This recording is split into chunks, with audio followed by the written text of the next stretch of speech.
रो रही बीजेपी के काम से, सारा चंदा खा गए मेरे पति के नाम से। जनता रो रही बीजेपी के काम से, सारा चंदा खा गए मेरे पति के नाम से। राजकुमार भाटी जी, जो कि समाजवादी पार्टी के प्रवक्ता हैं, उन्होंने बीच डिबेट में सुधांशु त्रिवेदी जी, जो कि भाजपा के प्रवक्ता हैं, उनके सामने यह वाक्य बोल दिए।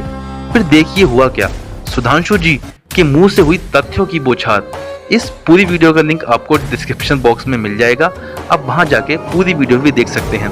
तो अब सुनते हैं सुधांशु त्रिवेदी जी का जवाब। अब इनको जवाब दे दूं जी।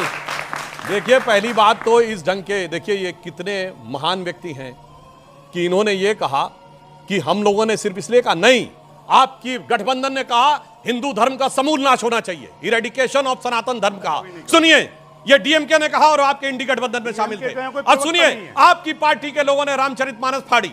सुनिए, सतीश जारकिहोली, कर्नाटक का पीडब्ल्यूडी मिनिस्टर जो कार्यकारी अध्यक्ष था, उसने कहा हिंदू शब्द गंदा है। राहुल गांधी ने कहा हिंदू धर्म में जो शक्ति है मुझे उससे लड़ना है। सुनिए, राहुल गांधी की यात्रा में तमिलनाडु में जाकर उन्होंने उस जॉर्ज पुनिया का साथ दिया जिसने कहा कि इस देश की धरती इतनी पवित्र है कि मैं टच ना हो जाऊं, इसलिए मैं जूता पहनता हूं, शर्म आनी चाहिए। इसके बाद हमने जाके कहा ऐसा नहीं कि केवल एक आपने कहा हिंदू धर्म की बात। और सोचिए कितने बड़े भक्त हैं कि पढ़ना पड़ रहा है कि अयोध्या में ये था, प्रयाग में ये था, चित्रकूट में ये था, नासिक में ये था। ये दर्शाते हैं जो आके हमें ज्ञान दे रहे हैं। और सुनिए, दूसरी बात इन्होंने कहा पीडीए की बात, तो मैं कहता हूं अवधेश पासी जी ने जीता है और अयोध्या की जीत इनके लिए बहुत बड़ी जीत है और हमारे लिए निश्चित रूप से बहुत खटकने वाली जीत है। तो बताइए, अवधेश पासी बनेंगे लोकसभा में नेता, संसदीय दल नहीं बनेंगे, संसदीय दल परिवार का रहेगा।